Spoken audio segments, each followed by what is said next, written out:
Going on, guys? Welcome back to another Sunday watch list. This week, is gonna be interesting. This week is gonna be very interesting. I say that every week, but this is gonna be an interesting week. Starting off with economic data, we have CPI on Wednesday, very important. That could make or break the market. So can PPI on Thursday and consumer sentiment on Friday. Not too big, but still important to actually we usually do get a big reaction off of that. Going into this week, let's talk about what happened last week first. I'm going to try to make this watch this quick, but valuable as well. Let's talk about what happened last week. My game plan going into Friday was going long off of this demand zone from the election, right? Before Trump got elected, November 4th, we got a huge rally from 568 to 601. Huge bounce level, huge reaction off the level. So it's a level to definitely watch, right? We swept below it on Friday and did a full-on recovery. Literally reclaimed it on the daily chart. We're back above the daily 200 SMA. And I believe we have a long-term trend line here as well. Oh, no. I think it looks better on Q's, the long-term trend line. But on SPY, we actually did break below that trend line here.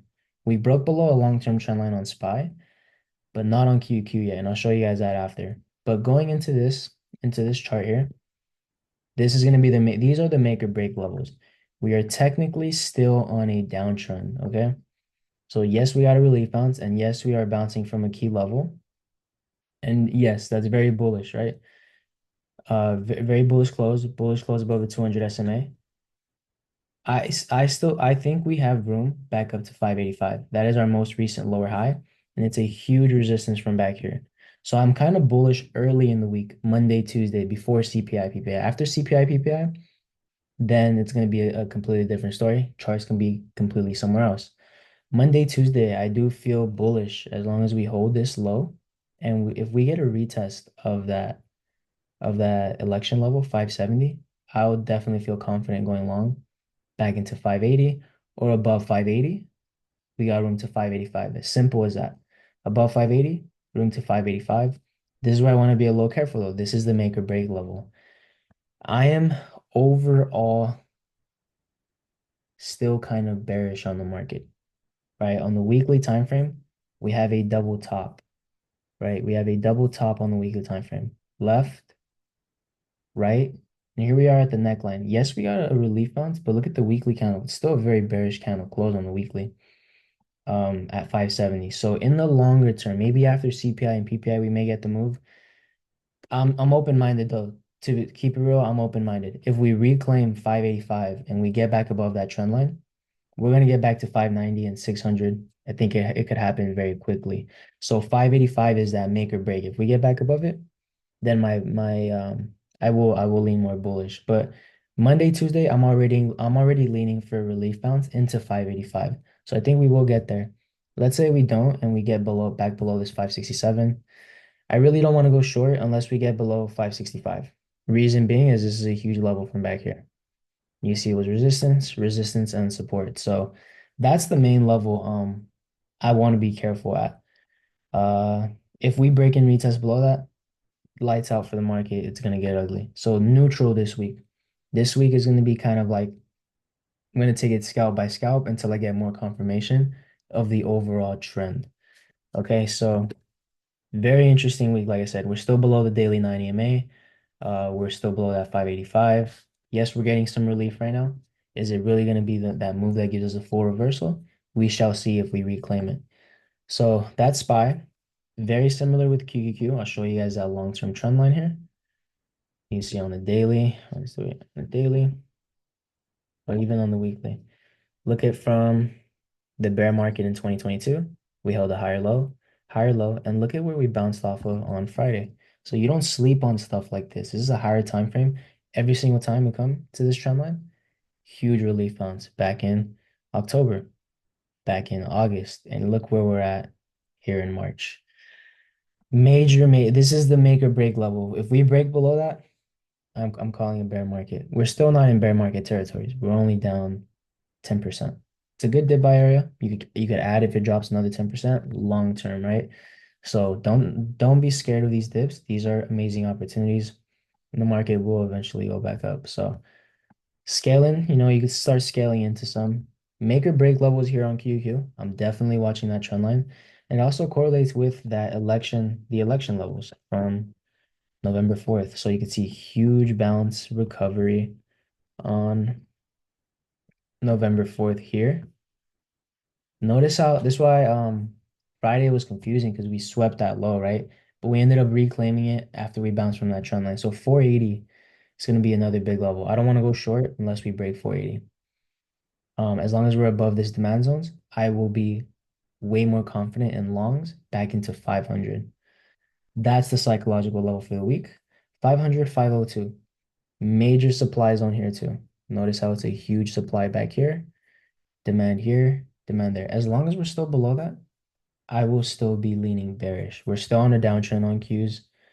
I do feel though, like I said, early in the week, I think we get the move into 500. So I can still capitalize on this upside. I can take a $10 move up there from 490 to 500.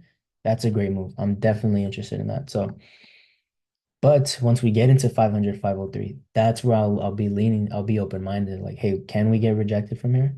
If we reclaim 500, 503, then I'm really bullish. Until then, open-minded because on the weekly time frame here on Qs as well, we did still close a pretty bearish candle. We did get some relief, and let's just see what happens at that 500, 502 level. That's the make or break. So Monday and Tuesday, I have the analysis ready for that bounce. After CPI, the analysis, all this can completely change. So let's stay open-minded Monday, Tuesday.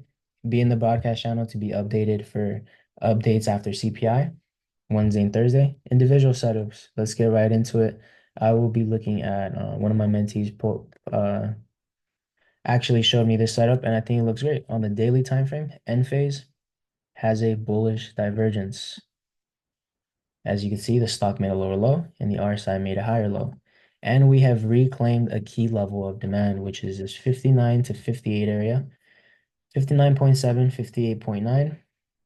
It was up 5% on Friday. Essentially, all it is a reclaim. Notice how this is support, support, support. What happens? We break below it. On the retest, we get back above it. So there's a reclaim. I'll look for the retest, hold it, and we got room to 65, 66. Amazing setup, risking about $1 to make 5 or 6. Very interested in that setup. End phase. I'll probably buy more time on it because it's not the fastest mover. It doesn't have a big ATR. Um, but it options do move well on this if you have time on your side. So something I'll be looking for upside this week on end phase. Another individual setup that I will be watching is NVIDIA. Um, we're at make or break levels too. NVIDIA still looks weak on the higher time frames. Below 107, 108, we have room to 100, 105 and 100. Above 119, 120, we will get a relief to 124. Keeping it simple with those two levels, we're still on a downtrend. So I want to be open-minded, okay? That's going to be NVIDIA. Let me see these other setups. Meta, I'm not so interested in. Meta was a great setup on Friday. Microsoft, Amazon. Let's see which one was the other one. All right, some of these names are, starting to get some relief. AVGO was another one I was actually watching. It was up 8%. It has a morning star on the daily, bullish candlestick. Above 196, I will look for a move into 207. Okay, Bitcoin and crypto right now is looking very bearish. So MSTR also made the list. We are rejecting, and we have a key level here around 280. So let's take a look at this here. 280 is a key level. I want to see if we stay and hold below 280 or really 300. You can see how we're getting rejected off at 300. This could be a dump to 263 to 230 this week. So a name I'm very interested in. Crypto does look Bitcoin is selling off aggressively. So this is a name that follows through, right? And we are just forming a downtrend. So something I'll keep an eye on below 280, room to 270. keep it in like 260 and so on. But yeah, short watch list. My main watch really is going to be SPY and QQ. I don't feel like I'm going to play the other names. So this is just the watch list for SPY and QQ for the week, to be honest. It's all you really need, right? I don't need to have 10 different names to make money this week. Right? I really just need SPY and QQ. Probably an individual setup that looks good too. So that's why I like Enphase. But some of these other names are a little exhausted. I don't see them at significant levels that I would like to trade them personally, other than Nvidia at these two levels. I see Nvidia having potential either below 108 or above 119. Meta already made its move. Microsoft has a head and shoulders on the weekly. I've been talking about this for a very long time now since it was up here, and it finally reached the target below 380, let's say. Below 380, Microsoft has room to 366. Other than that setup, um, it's a huge head and shoulders on the weekly too.